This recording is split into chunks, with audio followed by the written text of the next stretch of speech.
جو ہے وہ اللہ تعالیٰ نے کس کی قسم کھائی ہے؟ گھوڑوں کی، جو پھنکارتے مارتے ہوئے دوڑتے ہیں اور اپنی ٹانگوں سے چنگاریاں جاڑتے ہیں۔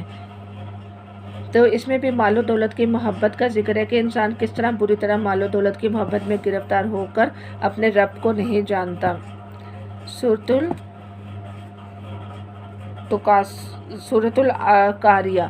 القاریہ مکی ہے۔ بسم اللہ الرحمن الرحیم۔ عظیم حادثہ کیا ہے؟ وہ عظیم حادثہ تم کیا جانو وہ کیا حادثہ ہے؟ یعنی قیامت کا ذکر ہے کہ وہ کھڑکھڑانے والی قیامت جو ہے وہ تم پر آ کر رہے گی۔ سورۃ التکاثر مکی ہے۔ بسم اللہ الرحمن الرحیم۔ تم لوگوں کو زیادہ سے زیادہ اور ایک دوسرے سے بڑھ کر دنیا حاصل کرنے کی دن نے غفلت میں ڈال دیا، یعنی کثرت خواہش جو ہے وہ انسان کو غفلت میں ڈال دیتی ہے، یعنی انسان کا منہ جو ہے وہ اس کی قبر کی مٹی ہی بھر سکتی ہے، یعنی اس کی خواہشات کی ڈیمانڈ، یعنی انسان جتنا زیادہ دنیا میں جیتا ہے اتنا زیادہ دنیا کی ہرس اس میں بڑھتی جاتی ہے اور وہ دنیا کی مشغولیت میں لگ جاتا ہے، جہاں تک کہ وہ قبر کے دہانے میں پہنچ جاتا ہے۔ تو انسان کو کیا ہوگا؟ ہر نعمت کا حساب دینا پڑے گا۔ سورۃ العصر بسم اللہ الرحمن الرحیم مکی ہے کہ اس میں انسان کو یہ بتایا جا رہا ہے کہ صرف وہی لوگ خسارے سے بچ سکتے ہیں جو ایمان اور نیک عمل کرتے ہیں، ایک دوسرے کو حق کی نصیحت اور صبر کی تلقین کرتے ہیں۔ اور سورۃ الہمزات مکی ہے۔ بسم اللہ الرحمن الرحیم۔ اس میں انسان کی زبان کی درستی کی طرف اشارہ ہے کہ انسان کو دوسروں کو حقیر نہیں سمجھنا چاہیے۔ سورۃ الفیل مکی ہے۔ بسم اللہ الرحمن الرحیم۔ تم نے نہیں دیکھا کہ تمہارے رب نے ہاتھی والوں کے ساتھ کیا کیا؟ یعنی ہاتھی والے جو تھے وہ یمن سے آئے تھے اور انہوں نے یمن میں ایک چرچ بنایا تھا اور عرب میں کعبہ ڈھانے کے لیے، یعنی کعبے کو تباہ کرنے کے غرض سے جو ہے وہ آئے تھے۔ تو پھر اللہ تعالیٰ نے ان پر لشکر بھیجا ابابیل کا، تو کس طرح سے ان کو کھایا ہوا بس کر دیا۔ سورۃ القریش مکی ہے، یعنی قریش کو منوس کر رہے تھے کہ تمہارے قافلے جو ہیں وہ امن سے سفر کرتے ہیں تو پھر تم رسول اکرم صلی اللہ علیہ وسلم کو کیوں نہیں مانتے؟ یعنی اللہ تعالیٰ سے عافیت کا سوال جو ہے وہ انسان کو کرتے رہنے چاہیے۔ سورۃ المعون مکی ہے۔ بسم اللہ الرحمن الرحیم۔ تم نے دیکھا نہیں اس شخص کو جو آخرت کی جزا و سزا کو جھٹلاتا ہے؟ یعنی غریبوں کے بارے میں اور مسکینوں کے بارے میں سورۃ المعون میں تذکرہ ہے کہ ان کو مسکینوں کو کھانا کھلانے کا کتنا ثواب ہے۔ یعنی ہم لوگ شادی بیاہ میں اور دیگر تقریبات میں اتنا خرچ کرتے ہیں تو پھر اپنے غریب رشتہ داروں کا بھی خیال رکھیں، ان کو حقیر نہ سمجھیں، اسی طرح سے اپنے مسافر کو بھی پانی پلانے سے گریز نہ کریں۔ تو انسان کو اپنے آس پاس کے ماحول پر بھی جو ہے وہ نظر رکھنی چاہیے کہ وہ نیکی کا کوئی موقع ہاتھ سے نہ جانے دے۔ تو سورۃ الکوثر مکی ہے۔ بسم اللہ الرحمن الرحیم۔ ہم نے تمہیں کوثر عطا کی، یعنی یہ ایک نہر ہے جو آپ صلی اللہ علیہ وسلم کو اللہ تعالیٰ جنت میں عنایت کریں گے، اور جو اس کا پانی ایک بار پی لے گا تو وہ کبھی پیاسا نہیں رہے گا۔ سورۃ الکافرون مکی ہے، اور سورۃ الکافرون 1/4 قرآن کے برابر ہے۔ اور سورۃ النصر مدنی ہے کہ بسم اللہ الرحمن الرحیم جب اللہ کی مدد آئی اور فتح نصیب ہوئی، یعنی افضل کام پر انسان کو کیا کرنا چاہیے، کیونکہ اس پر آ رہا ہے کہ فسبح بحمد ربک واستغفر، کہ استغفار کرے، یعنی اپنے افضل کام کے اختتام پر استغفار کرے، حج میں استغفار کرے، عمر کے اختتام میں استغفار کرے، اپنے زندگی میں استغفار کرے۔ تو اس کی انسان کی زندگی میں استغفار کی بہت فضیلت ہے، ایک تسبیح کی اور استغفار کی۔ سورۃ اللہب مکی ہے، یعنی بسم اللہ الرحمن الرحیم ٹوٹ گئے ابو لہب کے ہاتھ اور نامراد ہو گیا وہ، اس کا مال اور جو کچھ اس نے کمایا وہ اس کے کام نہ آیا۔ یعنی سورۃ اللہب میں کیا تھا کہ اس کی بیوی اپنے شوہر کے مددگار بنی تھی، آپ صلی اللہ علیہ وسلم کی چچی تھی، یعنی ابو لہب کی بیوی، لیکن وہ تنگ کرتی تھی۔ تو دنیا میں اللہ تعالیٰ نیک بیوی کا ساتھ دے جو اس کے ایمان میں بہتر ہو، اس لیے کہا گیا ہے کہ نیک بیوی اپنے شوہر کو نیکی کی طرف لے کے جاتی ہے۔ سورۃ الاخلاص مکی ہے۔ بسم اللہ الرحمن الرحیم۔ کہو وہ اللہ ہے یکتا، اللہ سب سے بے نیاز ہے اور سب اس کے محتاج ہے، نہ اس کا کوئی اولاد ہے نہ وہ کسی کی اولاد، اور اس کا کوئی ہمسر نہیں۔ یعنی اس میں اللہ تعالیٰ کے نسب کو کھل کے بیان کیا گیا ہے، یعنی یہ توحید پر صورت ہے اور 1/3 قرآن کے برابر ہے، یعنی یہ صورت جو ہے وہ جنت کو واجب کرنے والی ہے۔ تو انسان کو اس صورت کو اپنی زندگی میں عمل میں لانا چاہیے، کیونکہ انسان جو ہے وہ کمزور ہے۔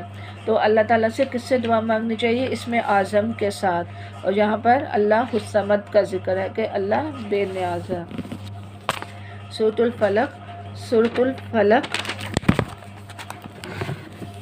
الفلق مکی ہے۔ بسم اللہ الرحمن الرحیم۔ کہو میں پناہ مانگتا ہوں صبح کے رب کی اور ہر اس چیز کے شر سے جو اس نے پیدا کی، یعنی حسد کے شر سے پناہ مانگے کہ کون کیا حسد کر رہا ہے، تو اس میں انسان کو اللہ کی پناہ میں اپنے دینا چاہیے، اللہ کے۔ اور سورۃ الناس مکی ہے۔ بسم اللہ الرحمن الرحیم۔ کہو میں پناہ مانگتا ہوں انسانوں کے رب کی، انسانوں کے بادشاہ کی، انسانوں کے حقیقی معبود کی، اور اس وسوسہ ڈالنے والے کے شر سے جو بار بار پلٹ کر آتا ہے، جو لوگوں کے دلوں میں وسوسہ ڈالتا ہے، ہوا وہ جنوں میں سے ہو یا انسانوں میں سے ہو، یعنی لوگوں کے رب کی بھی پناہ، تمام انسانوں کے رب کی پناہ بھی، جو وسوسہ ڈالنے والے کے شر سے پناہ مانگتے ہیں۔ یعنی وسوسہ ایک ایسی چیز ہے جو انسان کو خیر سے روکتا ہے، اور یہ آس پاس یعنی شیطان جو ہے وہ ہمارے جسم میں خون کی طرح گردش کر رہا ہے، اور منفی رویے سے جو ہے وہ انسان کو بچتے رہنا چاہیے۔ اور اس میں کیا کرنا چاہیے؟ سورۃ الناس اور سورۃ الفلق کا خود بھی پڑھنا چاہیے اور اپنے بچوں کو بھی سکھانا چاہیے، کیونکہ مومن جو ہوتا ہے وہ شیطان جو ہوتا ہے وہ مومن کے ارد گرد ہوتا ہے اور اس کو تھکا دیتا ہے اپنے وسوسوں کے ساتھ، جس طرح انسان سفر میں جو ہے وہ تھک جاتا ہے۔ تو اگر اللہ تعالیٰ سے یہ دعا کرتے رہے اور ان صورتوں کا وہ اپنی روٹین میں جو ہے وہ پڑھتے رہے، تو انشاءاللہ ہم ان وسوسوں سے بھی محفوظ رہیں گے۔ تو قرآن کا جو ہے وہ آغاز سورۃ الفاتحہ سے ہوا تھا، اور اختتام کس پر ہوا؟ رب الناس پر، یعنی آغاز اور اختتام کس پر ہوتا ہے؟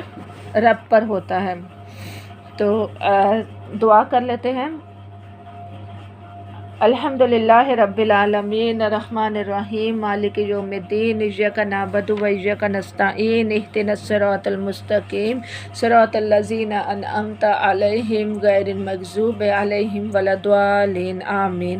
ربنا تقبل منا انک انت السمیع العلیم وتب علینا انک انت التواب الرحیم۔ یا رب، جو کچھ ہم نے پڑھا ہے اور جس نے اس کو سنا ہے اور جو اس قرآن کے سفر میں میرے ساتھ ہے، ان سب کی دعاؤں کو قبول فرما اور ان کی مشکلیں دور فرما، اور ان کے لیے قرآن کو عمل کرنا آسان بنا دے، اور آئندہ بھی ہمیں مزید علم عطا فرما۔ ربی زدنی علما، یعنی ہر لمحہ ہم علم میں آگے بڑھتے رہیں۔ یا اللہ، ہمارے والدین پر رحم فرما جنہوں نے ہمیں پیدا کیا، بڑا کیا۔ یا اللہ، ہم تجھ سے خیر کی دعا کرتے ہیں۔ ربی انی لما انزلت الی من خیر الفقیر۔ اور یا اللہ، ہمیں بہترین اولاد عطا فرما، ہمیں توفیق عطا فرما کہ ہم اپنی اولاد کو اپنے لیے صدقہ جاریہ بنائیں۔ یا اللہ، ہم سب کو معاف کر دے۔ یا اللہ، ہمیں اپنے پاس جنت میں گھر دے۔ اللہم انی نسألک الجنۃ الفردوس۔ اور یا اللہ، ہمارے نیکی کے کام میں برکت ڈال دے، جہاں بھی جائیں برکت کے ساتھ جائیں، ہر طرح کے حاسدوں کے شر سے، دشمنوں کے شر سے ہمیں محفوظ رکھ۔ اور یا اللہ، ہمیں دشمنوں سے بچا، شیطان سے بچا، اس کی چالوں سے بچا، اس کے وسوسوں سے بچا۔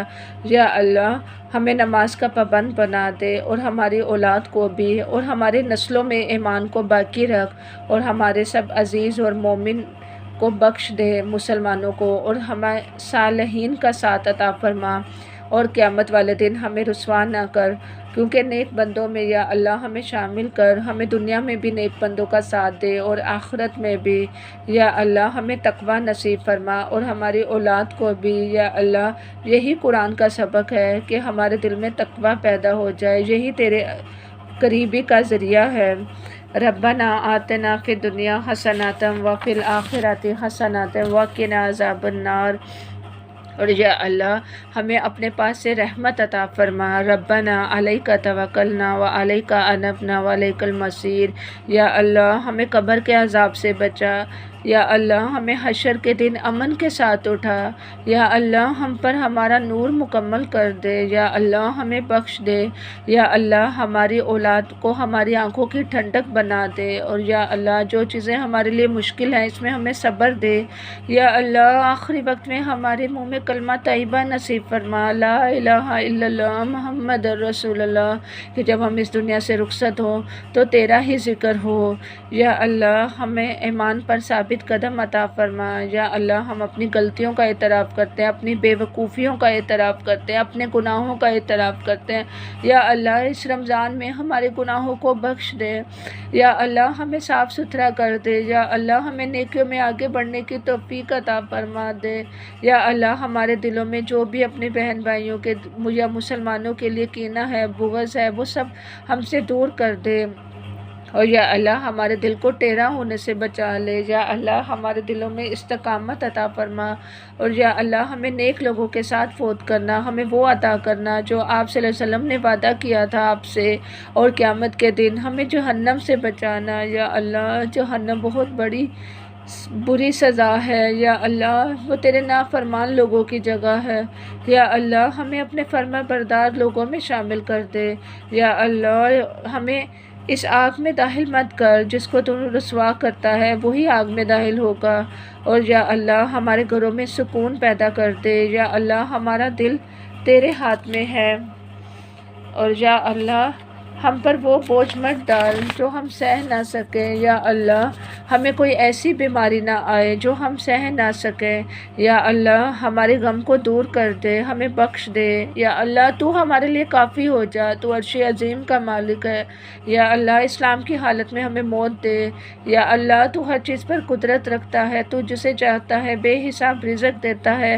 ہمیں ایک ایمان والی زندگی دے، ہمیں صدقہ کرنے والا بنا دے، دلوں کو دین پر جما دے، یا اللہ ہمارا دل جو ہے وہ دین پر جم جائے، ہمیں نمازیں پڑھنا آسان بنا دے، ہم یا اللہ تیری رحمت کے امیدوار ہیں، ہمارے نفس کو ہمارے حوالے ایک لمحہ نہ کر، ہم اپنے نفس کی شرارتوں سے پناہ مانگتے ہیں، یا اللہ ہمیں پاک رزق عطا فرما، قبولیت والا عمل عطا فرما، یا اللہ ہمارے رزق میں برکت عطا فرما، یا اللہ بڑھاپے میں ہمیں کسی کا محتاج نہ بنا، یا اللہ ہمیں کسی انسان کا محتاج نہ بنانا، یا اللہ ہمارے لیے آسانیاں پیدا فرمانا، یا اللہ سب مشکلات کا حل صرف تیرے پاس ہے، جتنے بھی چھوٹے بڑے گناہ ہو گئے ہیں چھپے سارے وہ سب معاف کر دے، یا اللہ ہمیں شرک سے بچا، بری خواہشات سے بچا، اور ذلت سے بچا، ہمارا انجام اچھا کر، یا اللہ ہم اس آزمائش کی سختی سے پناہ مانگتے ہیں، یا اللہ اس آزمائش کو یعنی کرونا وائرس کو ہم سے ٹال دے، اور یا اللہ ہم پر رحم فرما، اور یا اللہ جو بیمار ہیں ان کو شفا عنایت فرما، اور یا اللہ ہم تیری ہر قسم کی ناراضگی سے بچتے ہیں، یا اللہ ہماری خطاؤں کو معاف کر دے، یا اللہ ہمیں ہر طرح کی خیر عطا فرما جسے ہم جانتے ہیں اور جسے ہم نہیں جانتے، یا اللہ ہم ہر خبر کا سوال تجھ سے کرتے ہیں، یا اللہ ہر دعا جو آپ صلی اللہ علیہ وسلم نے اپنی امت کے لیے مانگی وہ ہم تجھ سے مانگتے ہیں، یا اللہ ہم تجھ سے جنت الفردوس مانگتے ہیں، یا اللہ ہمیں جہنم کے شعلوں سے بچا، یا اللہ ہمارے دل میں اپنی ملاقات کا شوق عطا فرما، یا اللہ ہمیں قبر کے فتنے سے بچا، یا اللہ ہمیں جل کر مرنے سے ڈوب کر مرنے سے بچا، یا اللہ ہمیں دین میں درستگی عطا فرما، اور ہر شر سے خیر کا ذریعہ بنا، اور یا اللہ ہمیں سستی سے بچا، بڑھاپے سے بچا، نفاق اور ریاکاری سے بچا، گونگے پن اور بہرے پن اور ہر بیماری سے بچا، یا اللہ ہمیں اپنا فضل عطا فرما اور ہر طرف ہمارے نور بنا دے، اور یا اللہ ہماری زبان میں، پٹھوں میں، گوشت میں ہر طرف نور علی نور کر دے، یا اللہ ہمیں روشنی میں رکھنا، ہمیں شکر گزار بنا دے، ہمارے گناہوں کو دھو ڈال، یا اللہ ہمیں بہترین دعائیں کرنے کی توفیق عطا فرما، ہماری دعا کی قبولیت کے درجات فرما، اور یا اللہ ہماری جتنی کوششیں کی ہیں ان کوششوں کو قبول فرما، اور قیامت والے دن اس کا بڑھ چڑھ کر اجر عطا فرما، یا اللہ ہماری زندگی میں ہمیں حق کو پہچاننے اور اس پر عمل کرنے کی توفیق عطا فرما۔ یا حی یا قیوم برحمتک استغیث۔ یا اللہ تو ہی ہماری دعاؤں کو سننے اور قبول فرمانے والا ہے، ہماری دعاؤں کو قبول فرما، ہمیں اولاد کی درستگی عطا فرما، اور جو رشتہ دار فوت ہو چکے ہیں اور جتنے بھی مومن اس دنیا سے جا چکے ہیں ان سب کی مغفرت عطا فرما اور انہیں جنت میں اعلیٰ درجہ عطا فرما۔ اور یا اللہ تیرے لیے معاف کرنا کچھ مشکل نہیں۔ اللہم انک عفو تحب العفو فاعف عنی۔ ہم سب کی زندگی میں خیر و برکت ڈال دے، ہم سب پر اپنی رحمت نازل فرما۔ سبحانک اللہم و بحمدک نشہد ان لا الہ الا اللہ نستغفرک و نتوب الیک۔ السلام علیکم ورحمۃ اللہ وبرکاتہ۔